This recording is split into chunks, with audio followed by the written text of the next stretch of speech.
Assalamualaikum warahmatullahi wabarakatuh. Perkenalkan, nama saya Nur Alfian Syahri dari PJJ Informatika, kelas IF 602. Berikut presentasi saya untuk mata kuliah grafik komputer dengan judul temanya Algoritma DDA atau Digital Differential Analyzer.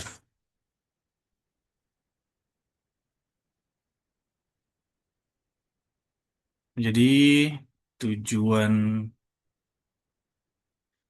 eh, presentasi ini itu untuk menjelaskan konsep dasar, rumus, contoh perhitungan, serta evaluasi singkat algoritma DDA. Di sini tujuannya itu memahami masalah rasterisasi garis, mengubah koordinat kontinu menjadi piksel, terus menjelaskan rumus utama DDA, menerapkan contoh perhitungan, dan menilai kelebihan dan batasan.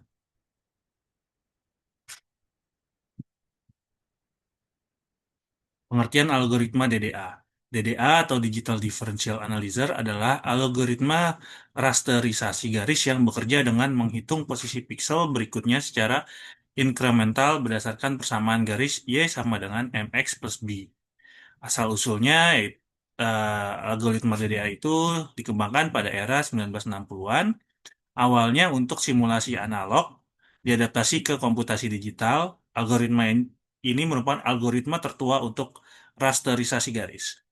Prinsip kerja dari algoritma DDA yaitu mulai dari titik awal X0, Y0, hitung slope M sama dengan delta Y atau delta X, step incremental per iterasi, dan round ke pixel terdekat. Karakteristik dari algoritma DDA sendiri yaitu menggunakan floating point, sederhana dan mudah dipahami, cocok untuk pemula grafika, dan dasar sebelum algoritma Bresenheim. Pendahuluan dari algoritma tersebut yaitu mengapa kita membutuhkan algoritma untuk menggambar garis. Itu layar digital sama dengan grid pixel. Jadi monitor terdiri dari jutaan pixel tersusun dalam baris dan kolom, bukan ruang kontinu. Garis sama dengan persamaan matematika. Garis ideal bersifat kontinu, namun harus didekati dengan pixel diskrit yang lebih secara cermat.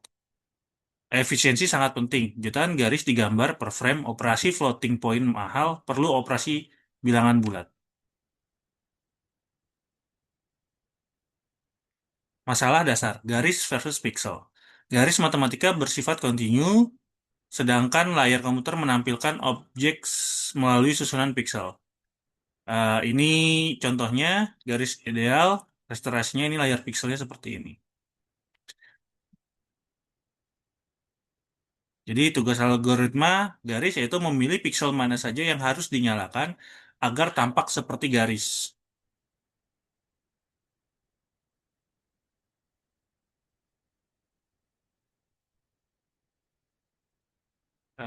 Ide utama algoritma DDA itu DDA bergerak bertahap dari titik awal menuju titik akhir dengan menambah nilai koordinat secara konstan. Yaitu dx sama dengan x2 min x1. dy sama dengan y2 min y1. Step sama dengan max dx, dy. Dan x ing sama dengan dx dibagi step. Dan y ing sama dengan dy dibagi steps. Langkah DDA mulai dari X1, Y1, tampilkan pixel round X, round Y, lalu ulangi X sama dengan X plus X ing, dan Y sama dengan Y plus Y ing.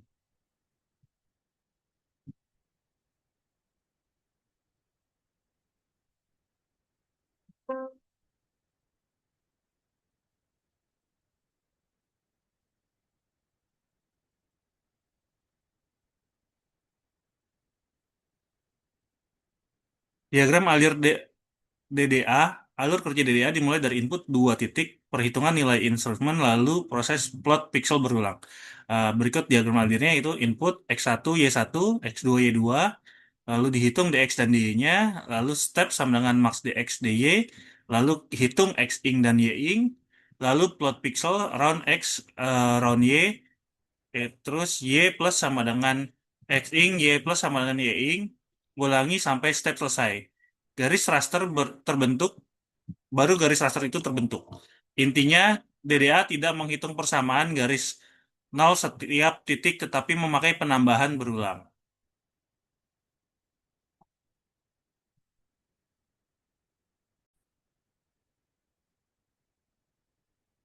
Nah, berikut contoh perhitungan untuk algoritma DDA. Ini ada contoh gambar garis dari A2,3 ke B10,7. Sini DX sama dengan 10 min 2 sama dengan 8. Dan Y sama dengan 7 min 3 sama dengan 4. Nah, step sama dengan max 8,4 sama dengan 8. Dan X ing sama dengan 8 per 8. 8 bagi 8 sama dengan 1. Dan Y ing sama dengan 4 dibagi 8 sama dengan 0,5. Jadi di sini adalah tabel untuk pixelnya.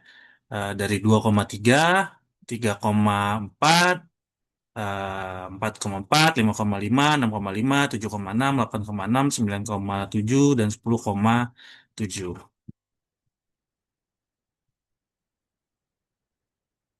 Mengapa ada pembulatan? Alamat piksel harus berupa koordinat bulat, sedangkan hasil perhitungan DDA dapat berupa bilangan pecahan. Nilai DDA bisa pecahan, contoh Y sama dengan 3,5 atau 4,5. Nilai seperti ini tidak bisa langsung dijadikan alamat piksel. Jadi solusinya adalah round X, round Y. Jadi pecahan bulat. Jadi pembulatan membuat garis tampak mendekati ideal, tetapi tidak terlalu sempurna. Berikut pseudocode untuk algoritma DDA. Jadi bagian paling pentingnya itu tentukan jumlah langkah dari perubahan koordinat terbesar, tambahkan X-ing dan Y-ing secara berulang, dan bulatkan koordinat sebelum memanggil plot. Poin ujiannya itu jangan lupa absolut pada di X dan di Y ketika menentukan step. Kelebihan dan kekurangan DDA. DDA mudah dipahami, tetapi masih memiliki keterbatasan dari sisi operasi pecahan dan pembulatan. Kelebihannya itu rumus mudah dipahami, cocok untuk pengenalan rasterisasi, bisa menggambar berbagai kemiringan garis, prosesnya incremental, tidak menghitung ulang persamaan garis penuh, tapi untuk kekurangannya itu memakai bilangan pecahan, membutuhkan pembulatan, potensi akumulasi error kecil, umumnya kurang efisien dibanding Bresenham untuk implementasi raster klasik. Ringkasannya itu DDA bagus untuk belajar konsep, sementara Bresenham sering dipilih karena lebih hemat operasi floating point. Ini perbandingannya antara DDA versus Bresenham. Jadi dari tipe operasi, DDA itu floating point, sementara Bresenham itu integer only. Dari aspek kecepatannya lebih lambat, Brisman-Ham itu lebih cepat. Akurasinya itu ada rounding error, sementara Brisman-Ham itu akurat sempurna. Ya, kemudahannya sangat mudah. Untuk Brisman-Ham itu sedikit kompleks. Penggunaan RAM butuh float storage. Untuk Brisman-Ham itu lebih hemat. Untuk kecocokannya itu untuk pembelajaran. Kalau Brisman-Ham itu untuk implementasi nyata. Untuk dikembangkannya, untuk algoritma DDA sendiri dikembangkan di tahun 1960-an, sementara Bresenham itu di Jack Bresenham 1965. Jadi untuk production, Bresenham itu lebih unggul. Aplikasi di dunia nyata. Jadi aplikasi DDA digunakan sebagai dasar dalam berbagai sistem grafika modern seperti video game, printer and plotter, medis and science. Video game sendiri itu dia untuk rendering terrain dan wireframe 3D, collision detection pada garis, 2D sprite dan tile-based game. Dan untuk printer dan plotter itu plotter vektor menggambarkan garis fisik, printer laser untuk garis presisi, CNC untuk mesin untuk cutting pads. Sementara untuk medis dan sains itu visualisasi data MRI atau CT scan, plot grafik sinyal EKG atau ECG, simulasi fisika dan riset ilmiah. Untuk GIS dan peta menggambarkan batas wilayah peta, rute navigasi GPS, kontur topologi digital. Dan untuk desain grafis, software vektor, pen tools, dan rasterisasi font dan teks. Untuk embedded system, yaitu LCD display microcontroller, OLED screen rendering, dan oscilloscope display drawing. Kesimpulannya, DDA adalah algoritma sederhana untuk memahami proses pembentukan garis pada grafika komputer. DDA adalah algoritma pembentuk garis berbasis penambahan bertahap. Rumus utamanya dx, dy, step, xing, dan ying. Setiap koordinat hasil perhitungan dibulatkan agar menjadi alamat piksel. DDA mudah dipelajari, tetapi pembulatan dan bilangan pecahan menjadi keterbatasannya. Jadi, algoritma yang baik bukan hanya menghasilkan jawaban, tetapi juga membuat proses bisa dijelaskan. Sekian dari saya atas pemaparannya. Saya ucapkan terima kasih. Wassalamualaikum warahmatullahi wabarakatuh.